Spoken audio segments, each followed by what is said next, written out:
पूज्य बापू बचपन में जब तक उनके पिताजी का शरीर था तब तक पिताजी की खूब सेवा करते थे। देर रात तक अपने पिताजी के चरण दबाते थे, चरण सेवा करते थे।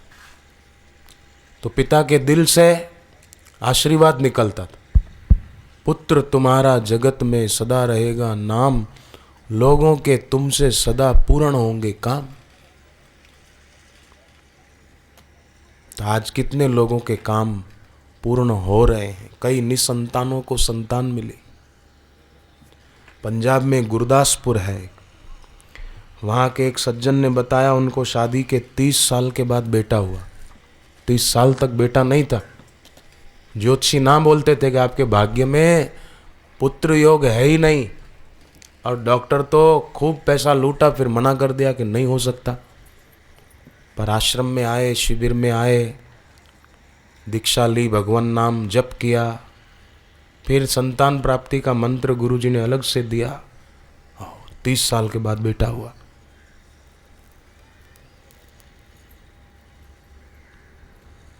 प्रभु की प्रेम दृष्टि से बदल जाती है तकदीरें, अगर विश्वास पक्का हो तो कट जाती है जंजीरें। क्षमा बुझ जाए तो फिर जल सकती है, नाव भंवर में फंस जाए तो किनारे लग सकती है। मायूस न हो, इरादे न बदल, तकदीर किसी वक्त भी बदल सकती है। गम मेरे साथ साथ बहुत दूर तक गए, मुझ में न पाई थकान तो बेचारे खुद थक गए। कई लोग जीवन में कोई समस्या आने पर बड़े दुखी हो जाते हैं। कई बच्चे ऐसे होते हैं, रिजल्ट अच्छा नहीं आता तो सोचते हैं कि अपने तो सदा ऐसा ही आता है, तो पढ़ाई में उनका उत्साह कम हो जाता है। तो किसी के जीवन में अभी दुख है या असफलता है तो उसका मतलब ये नहीं कि उसके जीवन में दुख हमेशा बना रहेगा, ऐसा नहीं है। शाम को सूरज अस्त हो जाता है तो सदा के लिए अस्त नहीं हो जाता। रात को अंधेरा हो जाता है तो हमेशा के लिए अंधेरा नहीं हो जाता है। गर्मियों में घास सूख कर पीली हो जाती है तो उसका मतलब ये नहीं कि वो सदा ऐसी रहेगी सूखी हुई पीली घास, नहीं। बारिशों में फिर बरसात आएगी और वो हरी घास जो गर्मी में पीली हो गई थी, सूख गई थी, वो फिर हरी हो जाती है। ऐसे ही किसी के जीवन में कोई दुख रूपी अंधेरा है तो ये नहीं कि वो सदा रहेगा, वो भी बीत जाएगा, पसार हो जाएगा। सत्संग का सहारा ले, भगवान के नाम सुमरन का सहारा ले, कितना अच्छा होगा। एक सज्जन बिहार में, झाझा शहर है बिहार में एक छोटा सा, वहां से जा रहे थे दिग्गी किसी के शादी में। मारुति कार में बैठे थे 5 लोग और 2 सज्जन मोटरसाइकिल पे थे, सब एक ही परिवार के थे, जा रहे थे। तो रास्ते में पत्थर आदि रख दिए थे लुटेरों ने और उनको घेर लिया। बोला दोनों गाड़ियों की चाबी दे दो हमको, दे दी। अब इनको हुआ कि ये तो गाड़ी लेकर भाग जाएंगे। तो एक सज्जन ने सोचा कि गाड़ी में डिक्की में जो सामान रखा हुआ मारुति में, उसमें मेरी माला पड़ी है, जप करने की माला, तो मैं वो माला ले लूं, बाकी भले सामान इनको ले जाना तो ले जाए, मैं जप कैसे करूंगा, मेरी माला चोरी हो जाएगी, चली जाएगी। तो उन्होंने जो लुटेरा ड्राइविंग सीट पर बैठा गाड़ी स्टार्ट करने के लिए, उसको कहा भाई साहब जरा मेरा थोड़ा सामान निकालना है, गाड़ी की चाबी दे दो, मैं डिक्की खोल के ले लूं। तो आया लुटेरों का जो मुखिया था, डिक्की खोली तो बैग में से उन्होंने केवल माला निकाली और पाठ करने की गीता और श्री आशा रामायण थी वो निकाली। तो लुटेरे ने कहा कि इसमें और भी कीमती सामान था, आपने वो नहीं निकाला, खाली ये माला निकाल ली क्यों? बोले भैया हमारे लिए तो सच्ची संपत्ति ये है, तुम भले रुपयों को मानो संपत्ति, पर भाई मुझसे अगर पूछो तो दुनिया में आकर कमाया खूब, क्या हीरे क्या मोती, मगर क्या करें कफन में जेब नहीं होती जो कुछ साथ में लेकर जाएं, यहीं का यहीं रह जाता है। पर फिर भी आदमी अभिमान कितना करता है, मैं बड़ा मैं बड़ा मैं बड़ा। दही बड़ा तो अच्छा होता है, दाल बड़ा भी अच्छा होता है, आलू बड़ा भी अच्छा होता है, परंतु मैं बड़ा बहुत खराब होता है। मैं बड़ा, मैं बड़ा, मैं बड़ा। बड़े की तेल में डालने पर जो हालत होती है ना, उसकी हालत वही होती है जो मैं बड़ा करता है। बड़े की क्या हालत होती है तेल में डालने पर? मैं बड़ा, मैं कुछ हूं। नहीं, नम्रता। जो अकड़ता है उसको यमराज जल्दी पकड़ता है, और झुकता है वो जिसमें जान होती है। अकड़ना मुर्दे की पहचान होती है। शरीर मरता है तो अकड़ जाता, तो ऐसा क्यों? गुब्बारे में हवा भरते हैं ना तो बहुत फूल जाता है। गुब्बारे को लगता है कि मैं बड़ा, मैं कितना फूल गया। पर भाई तू बड़ा होने के रास्ते नहीं है, तू तो नष्ट होने के रास्ते है। अभी बड़ा का होगा, सारी हवा छू और तेरा विनाश हो जाएगा। नम्रता। महाभारत का युद्ध शुरू होने की तैयारी थी। एक तरफ कौरव पक्ष, एक तरफ पांडव पक्ष। और युद्ध शुरू हो उसके पहले धर्मात्मा युधिष्ठिर अपने रथ से उतरे और कौरव पक्ष की तरफ जाने लगे बिना हथियार के। अर्जुन को आश्चर्य हुआ। नकुल, भीम और सहदेव भी हैरान थे कि क्यों बड़े भैया बिना हथियार के शत्रु पक्ष के तरफ जा रहे हैं, क्या बात है? इतने में तो युधिष्ठिर जी महाराज चलते चलते भीष्म पितामह जिस रथ पर बैठे थे वहां गए और उनको प्रणाम किया। फिर कृपाचार्य जी को प्रणाम किया, द्रोणाचार्य जी को प्रणाम किया, फिर भीष्म जी को प्रणाम किया। तो भीष्म दादा बोले कि पुत्र युधिष्ठिर, ऐसी विषम परिस्थिति में भी तुम हम बड़ों को प्रणाम करना नहीं भूले, तो जा बेटे, भले मैं कौरव पक्ष से युद्ध कर रहा हूं, पर मेरा आशीर्वाद है कि इस युद्ध में तुम्हारी विजय होगी। ये भीष्म ने आशीर्वाद दिया युधिष्ठिर जी को। खड़े थे दूसरे पक्ष में, विरोध पक्ष में थे, पर फिर भी आशीर्वाद देते हैं कि तुम्हारी विजय होगी बेटे, मेरा आशीर्वाद है। तो ये आशीर्वाद कैसे मिला? कि युधिष्ठिर जी ने नम्रता का परिचय दिया।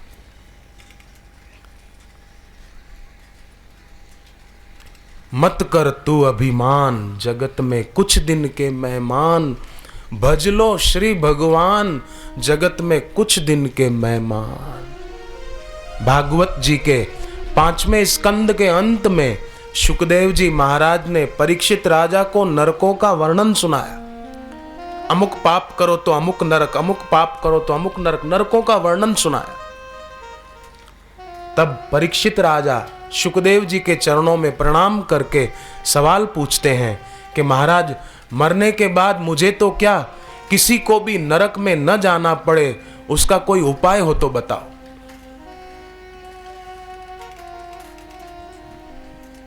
क्या उपाय है? तब शुकदेव जी ने कहा परीक्षित को कि राजन, अभिमान के कारण व्यक्ति सत्संग में बैठ नहीं पाता।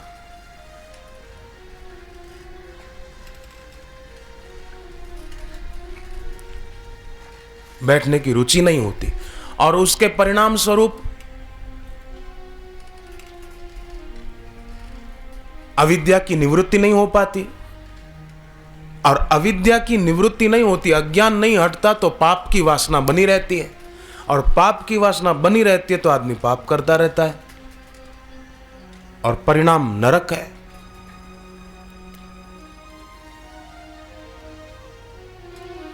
इसलिए प्रत्येक व्यक्ति को चाहिए, शुकदेव जी ने कहा भागवत के 6ठे स्कंद में, अभिमान को छोड़कर नम्रता की मूर्ति होकर सत्संग में जाए। मत कर तू अभिमान, जगत में कुछ दिन के मेहमान। मत कर तू अभिमान, जगत में कुछ दिन के मेहमान। भज लो श्री भगवान, जगत में कुछ दिन के मेहमान। भज लो श्री भगवान, जगत में कुछ दिन के मेहमान। मत कर तू अभिमान, जगत में कुछ दिन के मेहमान। मत कर तू अभिमान, जगत में कुछ दिन के मेहमान।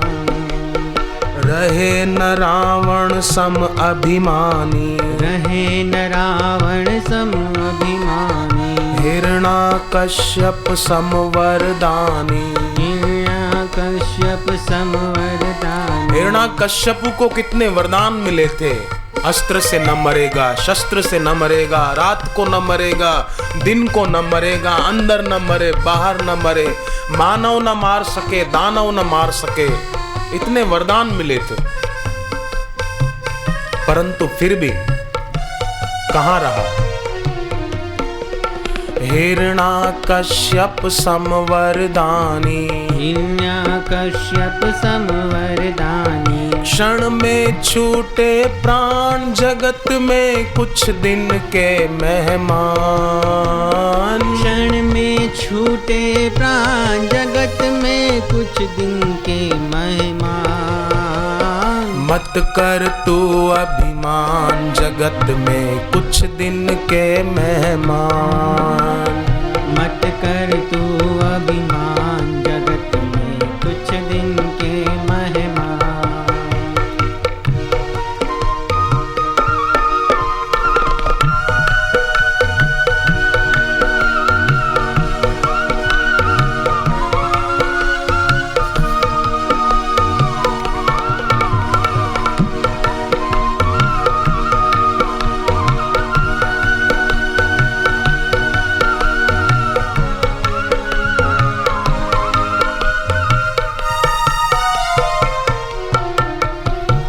कहाँ विक्रमादित्य यहाँ है, कहाँ विक्रमादित्य यहाँ है। कालिदास और भोज कहाँ है। कालिदास और भोज कहाँ है। वह कारू लुकमान, जगत में कुछ दिन के मेहमान। वह कारू लुकमान, जगत में कुछ दिन के मेहमान।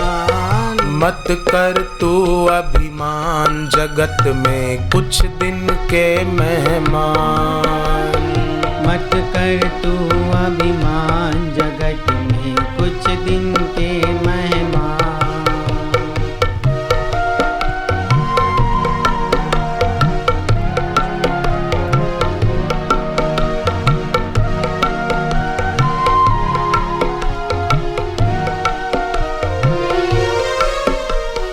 परमेश्वर का नाम रहेगा। परमेश्वर का नाम रहेगा। वही परम सुख धाम रहेगा। वही परम सुख धाम रहेगा। निज में लो पहचान, जगत में कुछ दिन के मेहमान। निज में लो पहचान, जगत में कुछ दिन के मेहमान।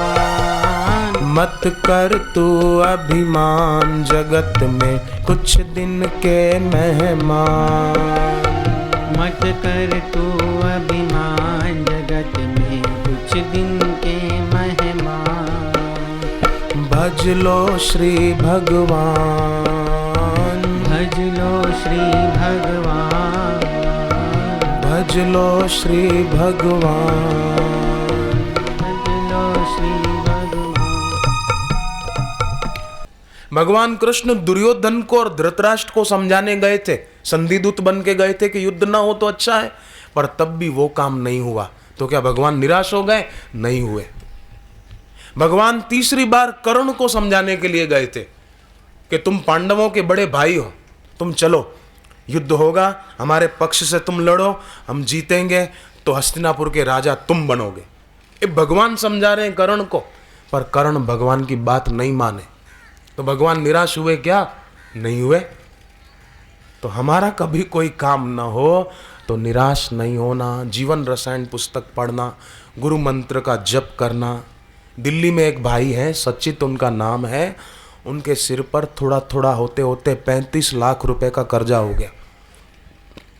और बेचारे 35 लाख का कर्जा था, बड़े दुखी थे। कुटुंबियों ने साथ छोड़ दिया, दोस्तों ने मुंह घुमा दिया, मित्र शत्रु जैसे हो गए, बड़े दुखी जीवन जी रहे थे। एक दिन उनकी मां ने कहा, बेटे चलो, दिल्ली में बापूजी का सत्संग है, चलो सुनने के लिए चलते हैं। इंसान की अज्म से जब दूर किनारा होता है, तूफान में टूटी किश्ती का भगवान सहारा होता है। चलो बेटे। माँ बेटे को सत्संग सुनाने ले आई। सत्संग सुना।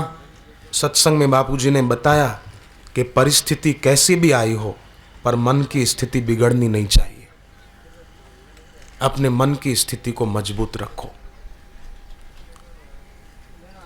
अपना हौसला बुलंद रखो। परिस्थितियों का प्रभुत्व अपने पर न चले, अपना प्रभुत्व परिस्थिति पर चले। ऐसा कुछ करो।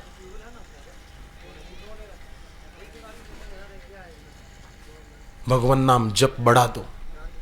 जिसके सिर पे कर्जा हो ना, उसको चाहिए कि गजेंद्र मोक्ष का पाठ करे। भोजन के पहले, दोपहर को भोजन के पहले गीता जी के 15वें अध्याय का पाठ करे। रात को सोए तो दक्षिण दिशा की तरफ सिर करके सोए। सुबह जल्दी उठे, सूर्योदय तक सोया न रहे। सूरज उगने तक सोया रहेगा तो उसका भाग्य भी सोया रहेगा। सुबह जल्दी उठ जाए। नहाने के बाद पूर्व या उत्तर दिशा की ओर मुंह करके तिलक करे कि मेरा भाग्य चमकेगा। घर में कोई बीमार ज़्यादा रहता हो तो क्या करें कि कटोरी में जल भर के रखें और महामृत्युंजय मंत्र जपे। अपने आश्रम की युवा धन सुरक्षा नाम की एक किताब है, उसमें लिखा हुआ है, शुक्ल यजुर्वेद का मंत्र है महामृत्युंजय मंत्र। वो युवा धन सुरक्षा पुस्तक में छपा हुआ है। तो पानी कटोरी में रखा और उसमें देखते हुए वो मंत्र जप किया, और वो मंत्र से अभिमंत्रित पवित्र जल जो बीमार है उसको पिला दिया। रोज पिलाएं तो देखो उनके स्वास्थ्य में परिवर्तन आएगा। ऐसा मैंने कईयों के जीवन में देखा है, इसलिए बोल रहा हूं। महामृत्युंजय मंत्र जप कर यात्रा में जाए। समझो यहां से आप बीकानेर जा रहे हैं, दिल्ली जा रहे हैं कार में, तो एक बार महामृत्युंजय मंत्र जप लिया तो अनिष्ट नहीं होता है। और हरिबोधनी एकादशी जो आएगी दिवाली के बाद, देव दिवाली आती ना, गुरु नानक जयंती, तो देव दिवाली के पहले की एकादशी, उस एकादशी को अगर कपूर का दिया जलाकर भगवान की आरती की जाए तो स्कंद पुराण में लिखा है उस आदमी का कभी भी अकस्मात में मौत नहीं होगा, एक्सीडेंट में नहीं मरेगा। कई लोग बेचारे कार में स्कूटर पे इधर उधर जा रहे हो तो मर जाते हैं, एक्सीडेंट होता है। ये स्कंद पुराण में लिखा है। हरिबोधनी एकादशी को कपूर के दिए से आरती करें। घर में ईशान कोण में तुलसी रखें, पूर्व और उत्तर के बीच का कोना ईशान कोण, वहां तुलसी रखें और पूजा की जगह पर गंगा जल रखें। तो ऐसे घर में शांति और समृद्धि बढ़ती है। तुलसी के पत्ते महीने में 4 दिन न तोड़ें, रविवार, पूर्णिमा, अमावस्या और एकादशी का दूसरा दिन, द्वादशी तिथि, ये 4 दिन तुलसी तोड़ना वर्जित है। बाकी के दिनों में तुलसी का पत्ता तोड़े तो 2 मंत्र बोलकर तोड़े, वो तुलसी का पत्ता प्रसाद बन जाएगा, खाने वाले की बीमारियां भगाएगा। मंत्र बड़ा सरल है। तुलसी का पत्ता तोड़ते समय मन में बोले ओम सुप्रभाय नमः। कितना सरल है। ओम सुभद्राय नमः, बस इतना सा ही। मंत्रों की बड़ी महिमा है और उसकी सच्चाई का अनुभव भी कई लोगों ने अपने जीवन में किया है, असंख्य लोगों ने किया है। विद्यार्थी होते हैं जो पढ़ते हैं, उनको बापूजी सारस्वत मंत्र देते हैं। उसका जप करने से विद्यार्थी बड़े तेजस्वी हो जाते हैं, परिणाम उनका बड़ा सुंदर आता है। अभी हम जम्मू कश्मीर गए थे, सत्संग था, जून के महीने की बात है, इसी साल की। तो मुझे बताया महिमा शर्मा नाम की एक कन्या ने, अभी वो 11वीं में पढ़ती है, 10वीं की बोर्ड की परीक्षा उसने दी तो पूरे राज्य में वो फर्स्ट आई, पूरे राज्य में, अखबारों में उसका नाम फोटो छपा। उसने मुझे बताया मैं 4थी क्लास में पढ़ती थी, तब से मैंने बापूजी से सारस्वत मंत्र लिया है और मैं उसका रोज जप करती हूँ। 4थी से लेकर अब तक फर्स्ट आती है और 10वीं की बोर्ड की परीक्षा में तो पूरे राज्य में फर्स्ट आई। 4थी क्लास में थी। बचपन से ही माँ बाप ने दिला दिया मंत्र, बापूजी जब दीक्षा देते हैं ना, तो कोई शिवजी के उपासक हों तो उनको शिवजी का मंत्र मिल जाता है, कोई राम जी के उपासक हों तो उनको वैसा मंत्र मिल जाता है, कोई कृष्ण भगवान के उपासक हों तो उनको वैसा मंत्र मिल जाता है, कोई देवी के उपासक हों तो उनको वैसा मंत्र मिल जाता है। भिलाई छत्तीसगढ़ में पड़ता है। वहाँ से एक सज्जन आए थे, गुरुदेव का सत्संग था रायपुर छत्तीसगढ़ में। रायपुर के पास भाटापारा एक जगह है, तो वहाँ सत्संग था 2 दिन। तो भिलाई से वो सज्जन आए थे, सुधाकर शर्मा। सत्संग सुना तो उनको हुआ कि मैं भी दीक्षा ले लूँ। तो दीक्षा का फार्म भरने गए, तो फार्म का तो कोई शुल्क नहीं है। फार्म भरने गए तो पता चला फार्म खत्म हो गए। अब फिर उन्होंने सोचा कि हम तो बचपन से ही गायत्री उपासना करते हैं, गायत्री जप करते हैं, तो शायद मुझे दीक्षा लेने की ज़रूरत नहीं होगी, चलो कोई बात नहीं।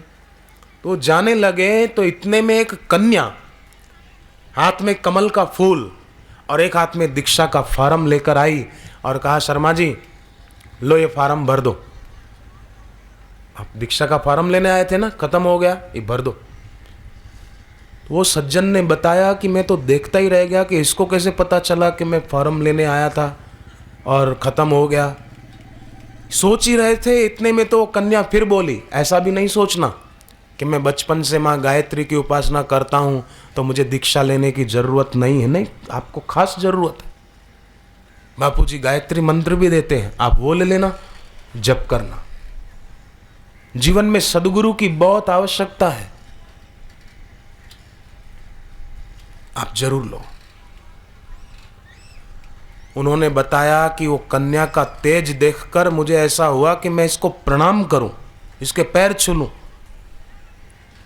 परंतु प्रणाम करूं इतने में तो कन्या आलोप हो गई, अदृश्य हो गई, दिखी नहीं। फिर उनको हुआ, बोले मानो न मानो, मैं बचपन से जिस माँ गायत्री की उपासना करता आया हूं वही माँ गायत्री इस बाल कन्या के रूप में मुझे दर्शन देकर और प्रेरणा देकर आलोप हो गई। और बात सच्ची भी, हम जिन देवी देवताओं की उपासना करते हैं ना, पूजा करते हैं, वो हमारी पूजा स्वीकार करते हैं। अगर आपको मेरी बात पर शंका हो तो आप गीता पढ़ो, 9वें अध्याय का 26वां श्लोक पढ़ के देखो। पत्रम पुष्पम फलम तोयम यो में भक्त्याम प्रयच्छति। भगवान गीता में कहते हैं, अगर कोई मुझे प्रेम से एक पत्ता भी अर्पण कर देता है, एक पुष्प अर्पण कर देता है, फल अर्पण कर देता है, अरे फल खरीदने के पैसे न हो तो तोयम माने पानी, खाली पानी भी कोई अर्पण कर देता है तो भगवान कहते हैं वो मैं स्वीकार करता हूं। उन सज्जन को प्रेरणा मिल गई और सुधाकर शर्मा जी ने फिर दीक्षा ली और अब जप करते खूब। जप तो करना चाहिए भाई, जप न करे, सत्कर्म न करे, उनके लिए गीता जी के 3रे अध्याय में लिखा है, भगवान कहते हैं अघ आयु इंद्रिय आरामो मोघम पार्थ सजीवती। हे पार्थ, उनका जीवन व्यर्थ है, व्यर्थ। अघ आयु माने उनकी पापमय आयु है, पाप युक्त जीवन जी रहे हैं।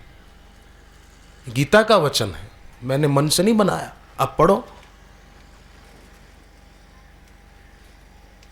तो यहाँ जो सत्संग सुनने आज पहुँच गए हैं, यहाँ कई आ रहे हैं, अभी रास्ते में हैं, उनका सौभाग्य है कि बालाजी वैसे ही पवित्र भूमि, ऐसी पवित्र भूमि पर समिति के सज्जनों के प्रयास से और श्रद्धा से बापूजी पधारे, सत्संग का आयोजन हो गया। पुण्य पुंज बिनु मिलहि न संता, तुलसीदास जी कहते हैं, पुण्य पुंज बिनु मिलहि न संता, सत्संगति संस्रुति कर अंता। पुण्य पुंज नहीं होता तो सत्संग नहीं मिलता, और सत्संग नहीं मिलता तो संस्रुति माने जन्म मरण का अंत नहीं होता है, बना रहता है। बापूजी सुनाते हैं एक विनोदी वार्ता के एक बार 4 साहब लोग छुट्टी लेकर सैर करने गए। घूमते घूमते नदी किनारे पहुंचे। नदी बहुत लंबी चौड़ी नदी थी, खूब पानी था।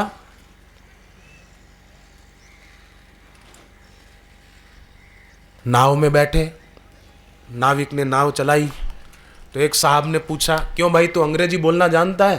बोले नहीं साहब, गांव में रहता हूँ, नाव चला के गुजारा करता हूँ, गरीब आदमी, अंग्रेजी कहाँ पढ़ने सीखने जाऊँ। तो एक साहब ने कहा, तेरी चाराना जिंदगी बेकार। नाव थोड़ी और आगे चली तो दूसरे साहब ने पूछा कि भाई क्यों, तुझे पता है देश विदेश में क्या चल रहा है, अमेरिका में क्या हो रहा है, पाकिस्तान में क्या हो रहा है, भारत में क्या चल रहा है? बोले साहब मैं अखबार नहीं पढ़ता। अरे बोले चाराना दूसरी बेकार। तीसरे साहब ने पूछा, क्यों, तुम फिल्म देखते हो? बोले साहब हमारे गांव में लाइट ही नहीं तो मैं पिक्चर क्या देखूंगा। तो तीसरे साहब ने बोला, 12 ना जिंदगी तेरी बेकार, अब खाली चाराना है, जीवन जीने का ढंग तेरे को नहीं आया भाई। नाविक ने कहा ठीक है हुजूर, कोई बात नहीं। इतने में आंधी शुरू हो गई, तेज हवा चलने लगी और बरसात भी शुरू हो गई।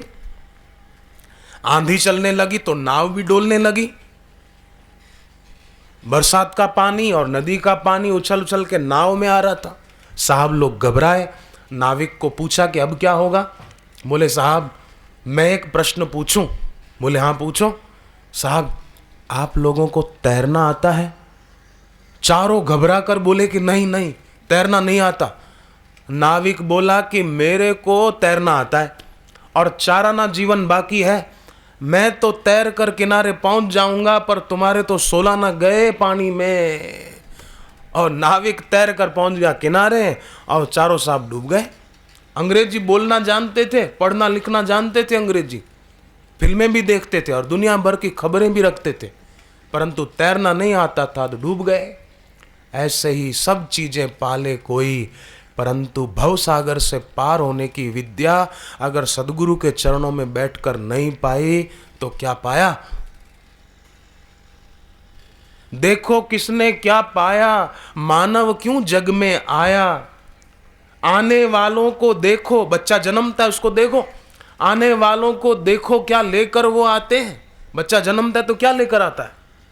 आने वालों को देखो क्या लेकर वो आते हैं, जाने वालों को देखो क्या संग लेकर जाते हैं।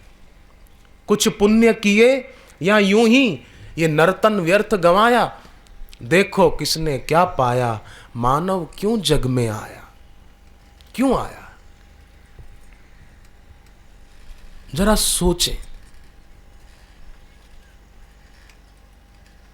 पान मसाला खाए, बीड़ी पिए, बीड़ी, एक बीड़ी पीने से 6 मिनट उम्र कम हो जाती है और लोग पीते हैं, बीड़ी पीते, सिगरेट पीते हैं। एक आदमी सिगरेट बहुत पीता था, बहुत पीता था। तबीयत हो गई खराब, गया डॉक्टर के पास। डॉक्टर बुद्धिमान थे, समझदार थे। डॉक्टर ने कहा कि तंबाकू का सेवन करते हैं ना आप, सिगरेट पीते हैं खूब, तो इससे आपको फेफड़ों की तकलीफ हो गई, आप सिगरेट पीना छोड़ दो श्रीमान, नहीं तो आगे खतरा है जान को। तो वो बोला नहीं नहीं डॉक्टर, मैं सिगरेट एकदम तो नहीं छोड़ सकता। तो बोले फिर एक काम करो, कम कर दो, और वो भी खाना खाने के बाद, भोजन करने के बाद पीना, ऐसे नहीं पीना। बोले ठीक है। 2 महीने के बाद वो आदमी खूब मोटा हो गया और डॉक्टर के पास आया। डॉक्टर को डर लगा कि आदमी इतना मोटा हो गया, मेरी दवा का कोई रिएक्शन तो नहीं हो गया। पूछा कि क्या हालत बना दी अपने शरीर की, इतने मोटे कैसे हो गए, वेट कैसे बढ़ाया? वेट किसी को पसंद नहीं है, वैसे भी हर दृष्टि से। समझने वाले समझ गए सब। वेट पसंद किसको है? ये कैसे इतना वेट बढ़ा दिया? बोले साहब आपकी बात मानी उसी लिए। बोले मेरी बात मानी? हाँ। बोले आपने कहा था ना खाना खाने के बाद, रोटी खाने के बाद सिगरेट पीना, तो मुझे जब भी सिगरेट पीने की इच्छा होती है मैं खा लेता हूं, दिन में 8 बार खाता हूं, इसलिए मेरी तबीयत ऐसी मोटा हो गया।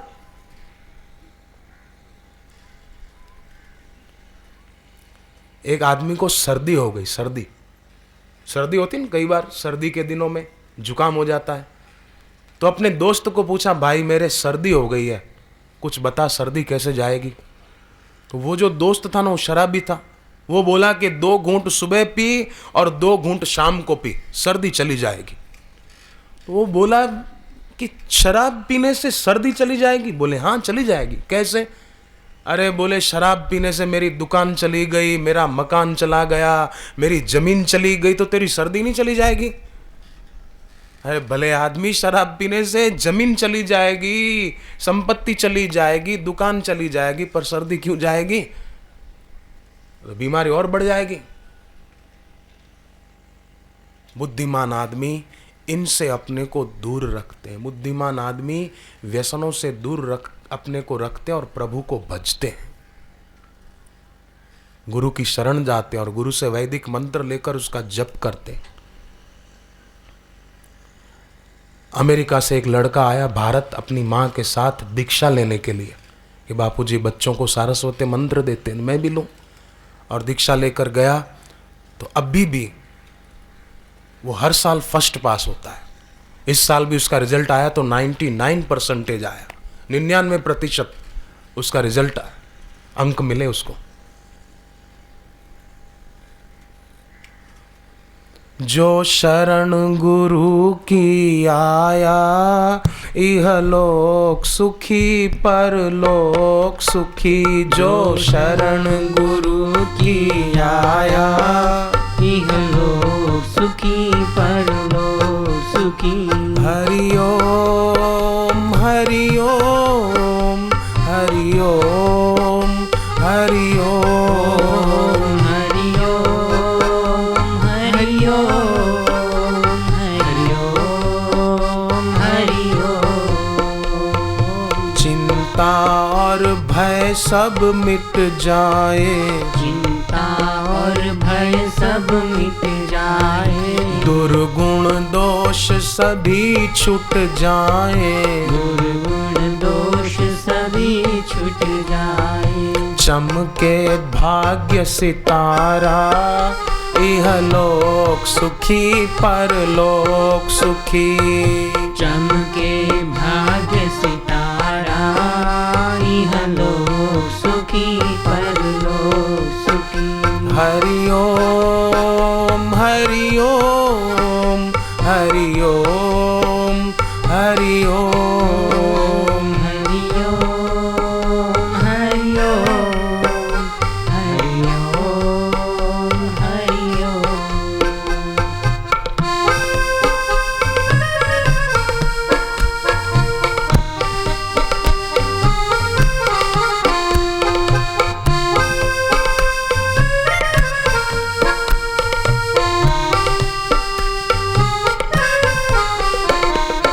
कितनों का उद्धार है करते, कितनों का उद्धार है करते। बिन मांगे ही झोली भरते, बिन मांगे ही झोली भरते। बिन मांगे ही झोली भरते। बिन मांगे ही झोली भरते। मन में जो इन्हें बिठाया, इहलोक सुखी परलोक सुखी। मन में इन्हें बिठाया, इहलोक सुखी परलोक सुखी। हरि ओम हरि ओम हरि ओम हरि ओम हरि ओम हरि ओम हरि ओम हरि ओम।